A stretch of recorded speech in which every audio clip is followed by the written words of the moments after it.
So about 3 days ago, I made a video talking about the new Star Wars show, The Acolyte. I don't really think the show is that great of a show. I call it very mid in the video. However, I've noticed with a lot of the reviews and criticisms the show has been getting that a lot of people aren't actually interested in doing an honest, serious evaluation of the show. Some people are trashing the show and they haven't even watched it. Other people, they will just ramble on about wokeness and culture and not address the show but still trash it and say it's horrible. And I just feel like those aren't really fair criticisms. Like, I believe that even if you think a show is bad, even if you don't like something, even if it deserves to be criticized, which The Acolyte does, you should still be fair in your criticisms and in your reviews, because even if there's like some people who work on the show who do not care about quality, there are always people like VFX artists, actors, choreographers, costume designers who do, and I feel like it's kind of disrespectful to, like, you know, trash a show you haven't even seen, or to say a show is terrible without actually giving any productive criticisms or reasons why it's terrible in your video. That's just my personal conviction, and I wanted to make a video about that. However, there was a big backlash against my video in the comments, and I just kind of wanted to address a lot of the stuff people have been saying, and to just kind of address a lot of the criticisms that the show has been getting. And I wanted to do this in the most mature way I could think of, which is a tier list. I'm gonna make a tier list of the criticisms of the show and like the criticisms I've been getting and stuff. So yeah, here we go. I'm just gonna start with like the top comments that have been made on my video. For example, this YouTuber Black_Factory5022, he's talking about how he feels like it's one of the worst Star Wars ever made. I then like inquired like why, because I want people to give reasons why they dislike it. Like, I'm okay with people disliking it as long as they give a reason. That was like a major part of the video I made, is that a lot of like people who were reviewing, they would just like ramble on about how the show is garbage and not give a single reason. And it kind of made me think like maybe you didn't even watch it, you're just parroting what other people have said. So to be fair to the creators, I want people to give reasons, and like he actually did. Like, this person actually did give like some valid reasons. Like, he mentions how like the characters are like boring, they lack any common sense, and that's like that's very, very valid criticism. I don't really think the characters are that well written. There's like one or two characters that I kind of like. I for instance think Soul, he's a real standout character. I think the actor's doing a really good job with that character. But like, apart from that, yeah, the characters are kind of very poorly written. I'm not really like super invested in like all of them. The fact that a lot of the characters' actions don't really seem to make sense, that's another common criticism, and it's one that I do also kind of understand to some extent. There seems to be a lot of things that don't really match up with what we know of the characters. Like, for example, in episode 3, the character May, she doesn't want Osha to go with a Jedi. Osha really wants to be a Jedi. May doesn't want her to go with a Jedi. So she's like, oh, the only way to stop you from leaving is to kill you. And like, I thought that was kind of dumb, because this is Osha's sister. We're supposed to believe that Osha and May have a really close bond. You don't really see how May got from, oh, I want you to stay here, to I want to kill you. Like, feels like there's a lot of missing information in between there, and we might get that information in a later episode. Right now, it just kind of seems like lazy writing. Now, he also says that like the people who make it don't like Star Wars. I think that is a valid argument when talking about some people. Like, I think there definitely are some people in Disney who care more about politics, cares more about pushing a particular agenda. But to say like the people who make it don't like Star Wars, I mean, that's a very general claim that I don't really agree with, because again, it's much more than just like the directors or the actors. Like, to make a show like this, it involves like a lot of people. It involves you know, VFX artists, costume, set designer, the whole lighting team, writers, and to just like say that all those people don't like Star Wars is kind of, kind of absurd. I don't really agree with that, because there are some people, maybe it's not the directors, there are some people who I feel like genuinely, who are working on the show, who do genuinely love Star Wars, and it does show in the work. Like, for example, the fight scenes, the choreography is amazing. And I've seen a lot of people say the same thing, is that the fight scene, the choreography is really well done. I also like a lot of the alien design. You could tell that they're using a lot more practical effects, and that they're trying to really learn from a lot of their mistakes in previous Star Wars. A lot of people in these comments are also saying this is the worst Star Wars ever made. And of course you're entitled to your own opinion. It's just very hard for me to see how this is like the worst. Like for example, the holiday special exists. Ewok Adventures exists. There's like a lot of stuff like that that are like, in my opinion, like objectively worse than anything in the Acolyte.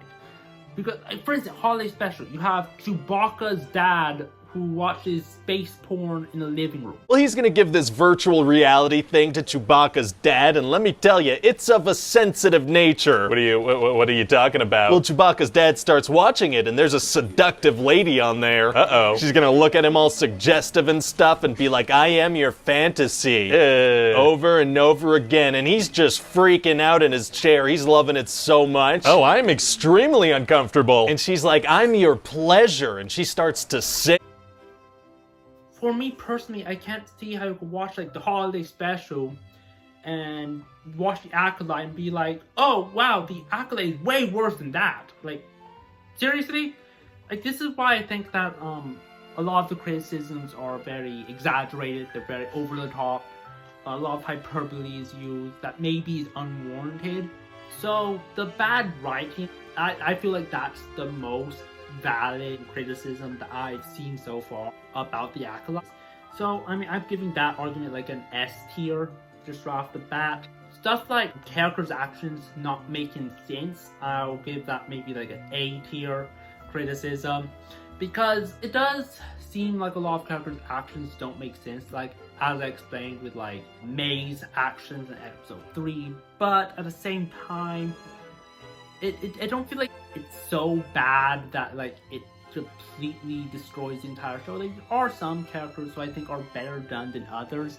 So like that is a valid criticism, but I'm going to put that in A tier. The argument that this show is just made by people who hate Star Wars, I'm going to put in D tier. I do believe that there are some people on like the Star Wars and Lucasfilm team who just care about profit, they just care about pushing an agenda, they don't care about Star Wars.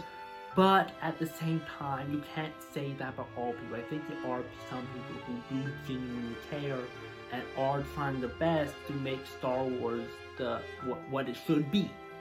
So I'm gonna put that in D tier. This is the worst Star Wars ever made. It is subjective.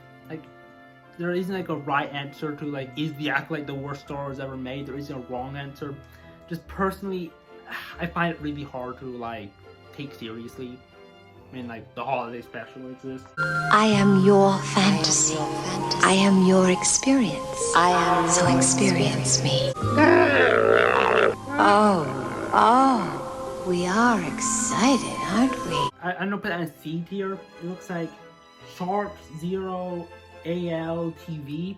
I'm sorry if I'm pronouncing like your name wrong. This person says that the Acolyte's designed to be 100% risk-free and generic background watching content for Gen Z while they scroll through TikTok. That's like an interesting take, because like since I made this video, I've been watching like, a ton of review videos, because you know I'm very fascinated with the fan reception, because I find it very kind of weird in a lot of ways, like the very dramatic fan reception for the shows. And like the general consensus of friends like the opposite of that. For instance, a lot of people are upset with like the risk they took. Like, they introduced this all-female group of witches who have their own like interpretation of the force that they call the thread. And a lot of people are mad that they have like lesbian couple who are like prominent characters in the show. Like, so I think a lot of people are more mad with the risk they did take than the risk they didn't take. I think like a lot of people would actually probably prefer the show if they went much more like a, you know, risk-free kind of way. I'm gonna put it in D tier, but I am like very interested with that take.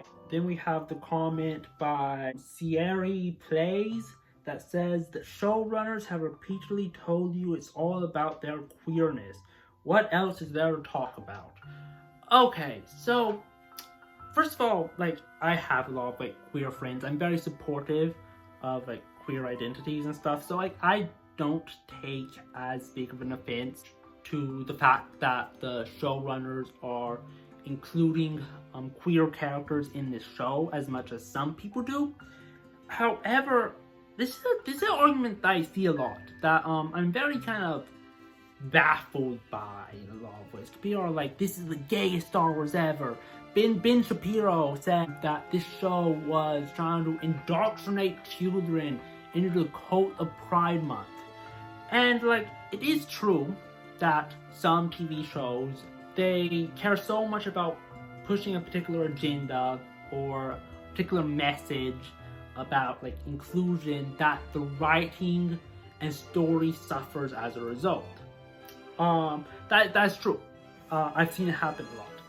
Is this happening with the Acolyte? I'm not sure, because it isn't actually that gay. Like, that's what's surprising. I saw a lot of the fan reactions, and I saw like this argument pop up much before I even watched the show, and I expected it to be like way more like obnoxiously gay than it was. If you were to like rank the so-called woke shows, this is like on the more benign end. Like, for instance, in episode 3, they have like a canonically lesbian couple. However, like, to the casual viewer, like, they could theoretically watch that show and not even notice they're lesbian.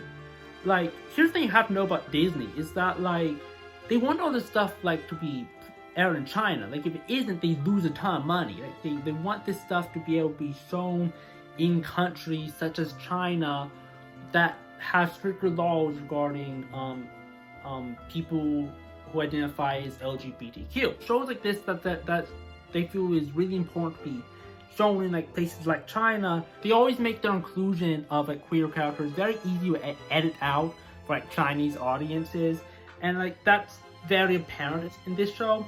Like, I don't think it's even the queerest Star Wars. Like, Rise of Skywalker, we actually saw like two women kiss. Like, this one, like, you just see like a woman caress another woman's cheek. Like, I don't know. I'm just really baffled by this argument. Like, I know a lot of people take more offense to it than I do, but like, it's just kind of baffling. The fact that people harp on this point so much, it kind of makes me wonder, like, do you even watch the show, or are you just like hearing other people say it's gay and it's queer and then just parroting what they say? And a lot of this like started, like this argument started because, like, you know, the director had like an interview when they were asked if this was the gayest Star Wars, and I've seen that interview, and like the response to it was they laughed and they kind of said like, hasn't Star Wars always been gay? I want to ask you both, because this is, I would say, arguably the gayest Star Wars, I think, by a considerable margin. And are you excited about that? Are you bracing yourself? Star Wars. Not the It's pretty gay, let's be honest. You know, this is going to be a talking point. Is it going to be a talking point? I'm sure so. Because nerds are gay. Was this the fun element of... No, okay. I don't think so. And yet people have told me that it's the gayest Star Wars, and I frankly... You're offended? Into it. No. I think that Star Wars is so gay already. So, the writers and directors themselves, in their opinion, this is just as gay as any other Star Wars, which I don't really think the rest of Star Wars is that gay. So, I don't know. I just don't think there's a lot of really, like, substance to that argument. You know, I'm gonna put that in D tier. Another thing I've noticed, a lot of people seem to be trashing the show and not like the show because they don't like the writers and the makers, like specifically the director.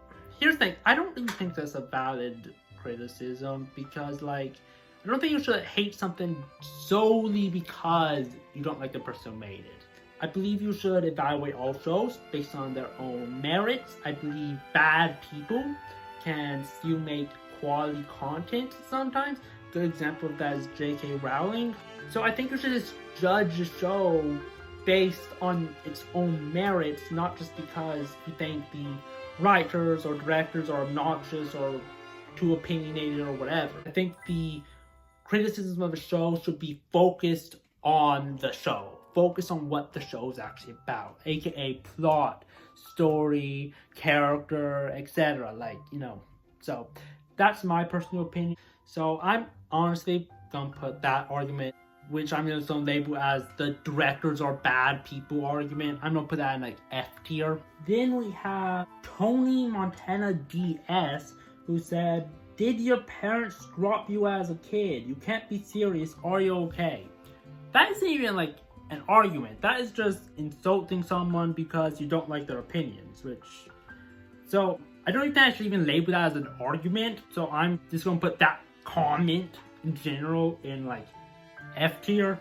That isn't productive, man. I don't like the people in the Disney corporate sphere who are blaming or criticizing fans and blaming fans for the show's bad reception.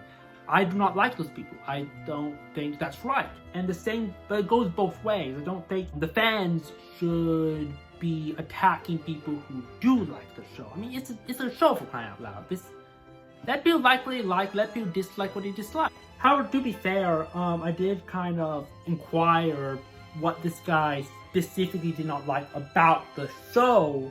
And he did mention like a lot of valid points. He says the writing is terrible, a lot of plot holes, acting is bad, all of which I agree with. He also mentioned how it's full of identity politics, which I don't really see that really. Okay, how is the show political? If it isn't political because it has a diverse cast, if it isn't solely political because there's like prominent female characters, if those alone doesn't make a show political, how is the show political? Like, I don't know, I feel like that's another argument that's kind of just like a slippery slope to just like sexism and homophobia and stuff, because like, apart from the fact that it has a diverse cast and there are lots of like prominent female characters and relatively very few white characters, I don't really see how this show is political. There probably are some people in like the Disney corporate sphere who do only care about pushing an agenda, who do only care about politics. However, I think this is like the Acolyte is definitely a more benign and small instance of that. I'm just gonna put that in also in D tier. I don't really think that's a good argument against the show. Then this one commenter, T Hat Guy, he mentions how the show is dumb because all the characters have to act dumb in universe for the plot to work. I really like this argument. I think that's a good argument to make against the show, because this is a problem I personally have with the show. It's also a problem I have with lots of shows, lots of Star Wars content, is that you have to kind of nerf the characters or make them dumb and make stupid mistakes for the plot to work. So, one example of this that I agree with that this guy put is that the Jedi put Osha on the prison ship with no guards despite believing she's strong enough to kill a Jedi Master. Yeah, that was dumb. That was a dumb aspect of the story and plot. No excuse there. So yeah, I 100% agree. I'm going to put that argument in like S tier because I think that's a valid argument. He also mentions how if the Jedi can read minds, why can't they read Osha's mind to figure out she isn't the killer? That's also a valid point. That's just a plot hole. There's no really defense for that. It's just a plot hole in the show. I'm gonna put that in B tier, like it's the plot hole argument that the show's full of plot holes. I'm gonna put it in B tier just because, well, first of all, there's nothing in B tier and I don't like that. So I'm gonna put something B tier. Personally, I feel like the plot holes aren't big enough to like detract from my personal enjoyment of the show.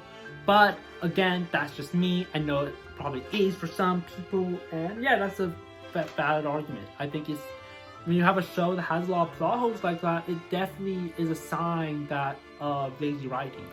So, and bad writing. And you shouldn't have bad writing in a show that costs $180 million. Like, it should be better than this. In my video, I mentioned how I think part of the show's poor reception, definitely not all of it, because again, show isn't great, I admit that. But I think part of it is due to review bombing to some extent, because like I said, there's a lot of people who are making reviews who haven't really seen the show, who aren't actually commenting on the content of the show. They're just using it as a way to vent about the anger at the world and at Disney. But then this one commenter, Duger414, again, sorry if I'm pronouncing your name wrong, his argument is basically like, oh, that can't be the case. That can't be the case because fans, it's not like Star Wars fans are just universally criticizing all Disney things because they like some Disney projects such as Endor or hate others such as Book of Boba Fett and The Last Jedi. So you have to be wrong that people are review bombing the show, because if that was the case, then every Disney Star Wars project would have the same bad reception as The Acolyte. I'm not really sure that's the case. Like, of course, yeah, it's not entirely review bombing. I think the majority of the bad reviews are because the show is genuinely bad. I agree with that. However, I do think to like some extent that review bombing is like a thing that's happening with the show. It makes sense because right now Star Wars fatigue is higher than it's ever been. It's higher than it was when the Book of Boba Fett came out. It's higher than it was when Endor came out. Star Wars fatigue is at its peak. Also, this show, like, despite it, in my opinion, not being a very prominent part, it still kind of like pushed the like LGBTQ inclusion more so than a lot of other Star Wars projects did. And I understand that's like something a lot of people have a problem with. I don't have a problem with it, but a lot of people do. So it kind of makes sense that like this might be a show that like because of that people might feel more tempted to criticize unfairly because of it. I could be wrong. It could just really be hated that much. It's hard for me to believe that the show is scoring worse than the holiday special on Rotten Tomatoes just on its own merits or lack thereof. That's just really hard for me to believe. I believe there's definitely is like something going on here. I feel like this is very unusual. Like this is that's what sparked me making my video. It wasn't that people were criticizing. I expected people to criticize it. Like, this is Star Wars. It's Disney Star Wars. Like, I think we all agree that Disney isn't very good at creating Star Wars content. I expected the show to be kind of bad and to be criticized. However, it was like the extent of the criticism that really sparked my interest in this and prompted me to make a video talking about it. Because in my opinion, the nature of the criticism, the extent of the criticism, was kind of like a unique phenomenon. Like, and like the more I dug into it, the more I realized like, hey, a lot of these people, like, I don't think are actually commenting on criticizing the actual show. I think a lot of them haven't even seen the show. So I'm gonna give Duger 414's argument that you know my criticism of the critics and reviewers is unwarranted because it isn't being reviewable. I'm gonna give that C tier because like he could be right. He could 100% be right, and I could be 100% wrong. But it's just like, I feel like in some instances, it's very clear that it is being review bombed. This one commenter, Preston Jennings 6277, says, the episode tonight, referring to episode 3, changes the canon and nature of the Force to be a female entity, which is just dumb. The dialogue is pretty stale, and yes, worse than George Lucas's. The plotline of an evil twin is fumbled, and worst of all, it's pretty boring. The only interesting part to it are themes that don't feel like Star Wars and rather forced political identity messaging. Okay, this is again, very common argument I've seen a lot of reviewers talk about. They feel like Especially what happens in episode 3, when we're shown a new perspective on the Force, which is called the Thread. A lot of people feel like that breaks the lore of Star Wars. It changes the established Star Wars lore. A lot of people say it makes Anakin, as the chosen one, less special when we learn that May and Osha were also conceived without father. I disagree with that. I would have a much more bigger problem with it if, like, there wasn't already a precedent in Star Wars for, like, you know, miraculous births without fathers. I mean, it happened with Anakin. Like, there's already a precedent for it. And, like, it's never actually explicitly said in the Phantom Menace or in the prequels that the reason Anakin was born that way was because he was a chosen one. So I don't think he's, like, diminishes Anakin's role as, like, the chosen one. And I think, like, in some, like, the comics, it's, like, implied that it was Palpatine who created Anakin inside Shmi. And, like, obviously Palpatine had to learn that from somewhere. So, like, isn't that hard for me to believe? When he was studying the dark side as, like, a Padawan, what if he learned that from, like, these witches? Like, that's 100% believable to me. I want to talk for a minute about, like, the witches, how the witches view the Force, like, the Thread. I'm really confused by people saying that like, changes the Force or retcons the Force. I made a short video about this if you want to, like, watch that. But, like, their definition of, like, this thread that, like, that connects all living things and binds us to each other and binds us to our destiny, that isn't different than what Obi-Wan said in, like, A New Hope, or isn't that much different than what Yoda said in, like, Empire Strikes Back. It's just said in different words. Like, sure, it isn't, like, word for word quotation of what Obi-Wan and Yoda said, but it's, like, about as close to, like, a paraphrase as you could get. Also, like, it makes sense. Like, the Force is the closest thing to, like, a religion we have in the Star Wars universe. And, like, different cultures have different religions. Like, in my video I made on this exact topic, I mentioned how, like, if you, like, were to ask, like, it's a random group of people around the world what God is, you're gonna get, like, a vast array of different answers. Like, even if you ask people what love is, you get, like, an insane amount of different responses. So it makes sense. Like, you think about it for a second, that different cultures in Star Wars would have different interpretations of the Force. Like, so I don't really think it breaks Star Wars canon. I mean, or Star Wars lore. I'm gonna put that in, like, C tier. I don't think it's that great of an argument, but, like, obviously for a lot of people, continuity, lore, all that is very important, and they feel offended when writers seem to not respect that. Also, they say they redefine the Force as a female entity. I've seen, like, this, like, kind of slogan among, like, people who are criticizing the show that the Force is female now. Like, I don't know where that came from. Like, it's just stuff like that made me think that people are just, like, parroting what they hear and don't actually watching the show. Because that just, like, at least in the first 3 episodes, that's subjectively wrong. Like, no one says the Force is female. No one says that only females could use the Force. Just because there's a coven of witches who all are Force sensitive doesn't mean that, oh, now all of a sudden the Force is female. Like, that was, how about, like, the Night Sisters in the Clone Wars? No one had a problem with that, even though that they're essentially, functionally, the same thing. So, I mean, like, I don't get that. I'm just, I don't know. Maybe someone could, like, explain that to me more. But for right now, I'm gonna put, like, the Force is female argument in F tier, just because, what? No. Then, commenter named Guillermolinio, I probably butchered that, I'm sorry, but this guy, he says that if Star Wars show came out and it was all about how awesome murdering the gays is, you would have a problem with that. Same argument with us. Not that you have the ability to understand this very simple analogy. I've had, like, 2 separate people, like, explain this argument, and it is so dumb. I'm sorry, it is dumb. Basically, what these people are saying is that this is just a show about black empowerment, where black people are killing the white people, and that's what the show's all about. And the makers of the show hate white men. And then the basis for this argument is the character May in the show. She's trying to kill 4 Jedi. One of them is named Torben. He's a white man, and she kills him.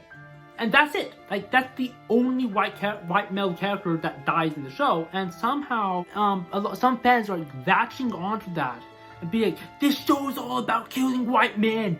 And no, like, that's just one instance in the show. Like, maybe if it was like all the people she was killing were white men, and like it was made out that they were all super racist. But no, it's like, huh?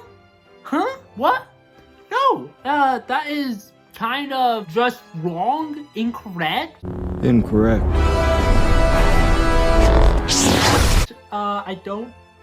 Oh gosh, I think some people just want to be angry at something. Like, and when they can't find something to be angry at, they make up something to be angry at. I think this is an example. I'm putting this in F tier. Sorry, no. I think this is one of the last ones I'm going to be talking about. It's this comment by Jeremy Page 3370. And basically, he talks about how the bar for Star Wars has lowered.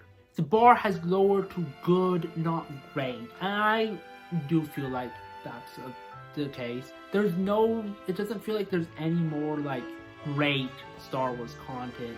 And it used to feel like almost all Star Wars content was like, there was a time like all of it was like great, now none of it is, and the bar is just lowered, where most of the shows are made are at best like okay-ish or something. They aren't like great, and a lot of them are just downright bad, like Book of Boba Fett or Mandalorian Season 3.